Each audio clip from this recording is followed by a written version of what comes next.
গয়াতে গিয়ে পূর্বপুরুষের জন্য পিণ্ডদান করতে চাও, কিন্তু কোথায় যাবে, কার সাথে দেখা করবে, কোথায় গেলে ভালোভাবে সুন্দরভাবে তোমাদের কাজকর্ম হবে, কোথায় থাকবে, আর কত খরচা পড়বে, প্লাস কি কি খাওয়া দাওয়া করবে, কত কম খরচে করতে পারবে, সেসব নিয়ে টেনশনে আছো? তাহলে এই ভিডিওটা আজকে তোমাদের সব কনফিউশন দূর করে দেবে। ইয়েস ফ্রেন্ড, আজকে তোমাদের জন্য নিয়েছি এমন একটা ভিডিও যেটা দেখার পর তোমরা চোখ বন্ধ করে বিনা কোনো টেনশনে গয়া এসে কাজ করে যেতে পারবে। প্রথমে তো তোমরা কিভাবে গয়া আসবে সেটা নিয়ে ডিসকাশন করা যাক। তো সবচেয়ে ইজি উপায় হলো ট্রেন ফ্রেন্ড। জাস্ট ট্রেন দিয়ে তোমরা তোমাদের শহর থেকে ইজিলি গয়ায় পৌঁছে যেতে পারবে। আমরা গিয়েছিলাম কামাখ্যা জাংশন থেকে, যেটা আসামে আছে। তো আমাদের পৌঁছতে 23 আওয়ার্স টাইম লাগতো, বাট আমরা যেহেতু প্রয়াগরাজও গিয়েছিলাম, তো প্রয়াগরাজ থেকে আমরা ডাইরেক্ট গয়া গিয়েছিলাম, মাত্র 5 ঘন্টা টাইম লেগেছিল আমাদের। এবার গয়াতে তো পৌঁছে গেলে, কিন্তু যেহেতু তোমরা নতুন কিছু জানো না, তো কিভাবে কাজকর্ম করবে, কোথায় যাবে, তার জন্য স্টেশনের বাইরে চলে যাবে, একটু 2 মিনিট হাঁটতেই দেখতে পারবে ভারত সেবা আশ্রমের অফিস রয়েছে। সেখানে গিয়ে তোমরা কথা বলতে পারো, ওরা সেবা আশ্রম পর্যন্ত পৌঁছে দেবে। তাছাড়া কোনো রকমের কোনো দালালের চক্করে পড়বে না, কেননা আমাদেরকেও তো ঘিরে ধরেছিল, যেটা হয়তো তোমরা আমার ডিটেলস ভিডিওতে দেখতে পেরেছো। কিন্তু আমরা কারো কথাই শুনিনি, সোজা চলে এসলাম ভারত সেবা আশ্রমে, কেননা অফিসটা বন্ধ হয়ে গেছিল। অফিস খোলা থাকে রাত 9টা পর্যন্ত, আর আশ্রমের গেট খোলা থাকে 10টা পর্যন্ত। তো চেষ্টা করবে এর আগে পৌঁছানোর। আর ভোর 5টার সময় আশ্রমের কাউন্টার খুলে যায়, যে এখান থেকে রুমের জন্য তোমরা রেজিস্ট্রেশন করে নিতে পারবে। আমরা যেহেতু আগের দিন রাত্রে এসেছিলাম, তো আমরা ছিলাম ডরমেট্রিতে, যার প্রাইস 100 রুপিস করে পার পার্সন। আর যদি তোমরা রুম নিতে চাও, তার জন্য প্রাইস পড়বে 700 করে। রুমটা থাকবে কিছুটা এরকম টাইপের, বিল্ডিংও ছিল। দোতলা রুম যদি তোমরা নিতে চাও, তো সেখানে নিতে পারো। আমাদের দোতলা অ্যালার্ট করেছিল, কিন্তু আমাদের সাথে যেহেতু বয়স্ক মানুষ ছিল, তোমরা নিচের রুমটাই নিয়েছে। এরপরে যে এটা দেখতে পাচ্ছ কাউন্টারটা, এটা হলো খাবারের কাউন্টার। এখান থেকে তোমরা খাবারের কুপন নিতে পারো, কিন্তু কুপন তোমাদেরকে দেওয়া হবে মহারাজ আসার পরেই, কেননা যারা যারা কাজ করছে ওদেরকে কিন্তু খাওয়াটা এখান থেকে ফ্রিতেই দেওয়া হবে। আর তার যারা সাথে মানুষ থাকবে ওদেরকেও একসাথে কুপন দেওয়া হবে। সাথে কাজ করা মানুষ 2জন ছিল, আর আমরা বাকি ফ্যামিলি মেম্বার 4জন ছিলাম। তো আমাদের থেকে টোটাল 100 রুপিস নিয়েছিল, মানে পার পার্সন 25 টাকা করে নিয়েছিল। আর যারা কাজ করেছে তো আগে বলছে ওদের জন্য ফ্রি। সকাল 8টার সময় এখানে মহারাজ আসে, তার আগে পুরোহিতরা এসে রেডি হয়ে থাকে গেটের বাইরে। তো লাইন দিয়ে যারা সারিবদ্ধভাবে দাঁড়িয়েছে ওরা কাম করবে, ওরা একজন একজন করে মহারাজ ওদেরকে ডাকবে এবং আশে বিষয়ের কথা জিজ্ঞাসা করে এক একজন পুরোহিতকে ওদের সাথে অ্যালার্ট করে দেবে। আর হাতের মধ্যে এরকম বই আর কাগজ দিয়ে দেবে। ইয়েলো কার্ডটা খাবারের এখানে দিতে লাগবে, আর হোয়াইট কাগজটা ব্রাহ্মণের হাতে। ওর বাইরে আমাদের জন্য অটো দাঁড়িয়েছিল, যেটাতে জোরে আমরা চলে আসলাম বিষ্ণুপদ মন্দিরে। আর নামার সাথে সাথে মানুষরা আমাদেরকে ঘিরে ধরেছিল, কিসের জন্য সেটা সব তোমাদেরকে আস্তে আস্তে বলছি। আর কোনখানে কত টাকা দিতে হয়েছে সেটাও তোমাদের সাথে ডিসকাস করছি ফ্রেন্ড। তো প্রথমে তোমাদেরকে বলি, যারা আমাদেরকে ঘিরে ধরেছিল ওরা কে এবং কিসের জন্য এসছে।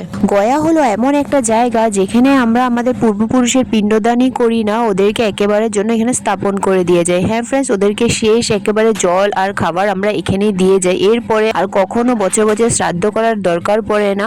আর আমাদের পূর্বপুরুষের আমাদের প্রতি কোনো রকম কোনো অভিযোগ থাকে না। মানে এক কথায় বলতে গেলে এটাই হলো মুক্তির মেন জায়গা। আর যারা যারা আমাদের কাছে এসেছিল না, ওরা আমাদের পূর্বপুরুষের নাম, আমাদের গ্রামের নাম, আমাদের গোত্র, ঠিকানা সবকিছু জানছিল, আর ওরা ওগুলো লিখে রাখবে।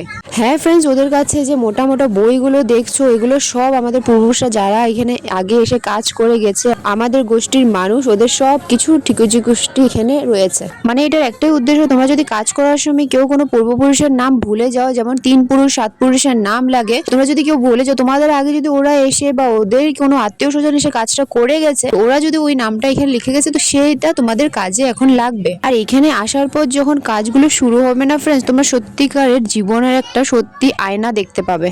আর এইটা হলো সেই ফল্গু নদী, যেটাকে মা সীতা শুকিয়ে যাওয়ার অভিশাপ দিয়েছিল। এখন হয়তো এখানে ভর্তি জল দেখতে পারছো, কেননা এটাকে ড্যাম দিয়ে আটকে রাখা হয়েছে।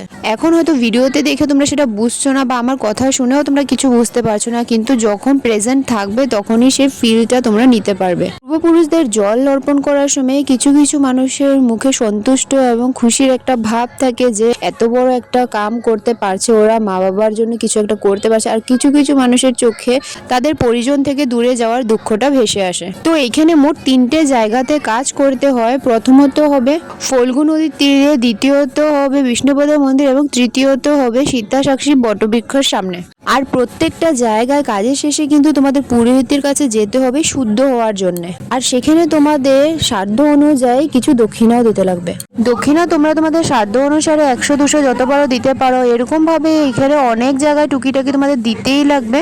এছাড়া পুজোর যেসব সামগ্রীর দরকার পড়বে সেগুলো পুরোহিতই তোমাদেরকে প্রোভাইড করবে, কিন্তু তার দক্ষিণা বাবদ তোমাদেরকে 350 করে দিতে লাগবে। প্রথম এবং দ্বিতীয় জায়গাটা ছিল একদমই কাছাকাছি, তৃতীয় জায়গাটাকে একটু দূর আছে, তার জন্য আমরা এখানে যাচ্ছিলাম। আর যাওয়ার সময় আমরা গয়ার যে শ্মশানটা আছে সেটা পার করলাম। আর এখানে ফার্স্ট টাইম আমি ইলেকট্রিক চুলাও দেখতে পেলাম ফ্রেন্ডস। এরপরে আমরা অটো নিয়ে নিলাম, এটা সেই অটো যেটা আশ্রম থেকে আমাদেরকে অ্যালার্ট করে দিয়েছে। আর হ্যাঁ, তোমাদের একটা কথা বলে নি, এই অটো ভাড়া পড়েছিল 480 টাকা করে। 480 আপ ডাউন বিষ্ণুপদ মন্দির থেকে আমাদেরকে সীতাসাক্ষী বটবৃক্ষ পর্যন্ত নিয়ে আসা, মানে সব কিছু সারাদিনে ইনক্লুডেড ছিল, মানে অটোটা সারাদিন তোমাদের সাথে থাকবে।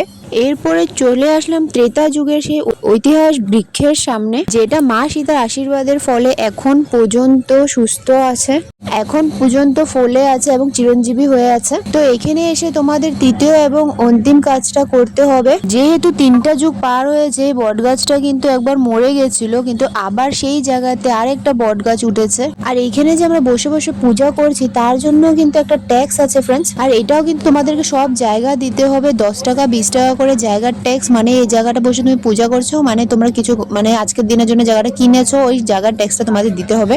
আর সেম এখানেও তোমরা শুদ্ধ হয়ে ব্রাহ্মণ থেকে তারপরে চলে যেতে পারবে হলো তোমরা তোমাদের আশ্রমে।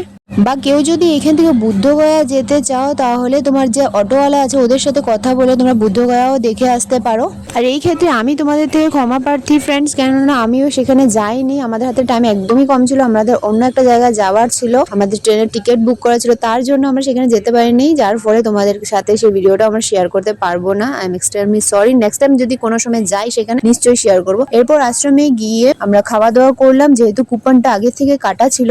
তোমরাও সেইভাবে কাজকর্ম সেরে এসে খাওয়া দাওয়া সুন্দরভাবে করতে পারো, একটু রেস্ট করে তারপরে বিকেলে বের হতে পারো, কোনো চাপ নেই এখানে। তো আমরা যখন গিয়েছিলাম আমাদেরকে চানার ডাল ফুলকপি তরকারি একটা ভেজ সবজি দিয়েছিল। খাওয়া দাওয়া শেষ করে আমরা স্টেশনের পথে রওনা দিয়েছিলাম আমাদের নেক্সট ডেস্টিনেশনে যাওয়ার জন্য। তার আগে তোমাদেরকে বলে দিই যে আমরা পুরোহিতকে কত দিয়েছিলাম। পুরোহিতের একটা দক্ষিণা আছে, যিনি আমাদেরকে 3 জায়গায় এত সুন্দরভাবে কাম করেছিলেন। তো পুরোহিতকে তোমরা খুশি মনে যা খুশি দিতে পারো, 500, 1000, 1500। আর আমার এই ভিডিওটা তোমাদের ইনফরমেটিভ লেগে থাকলে একটা লাইক দিয়ে চ্যানেলকে সাবস্ক্রাইব করে দিও। বাই।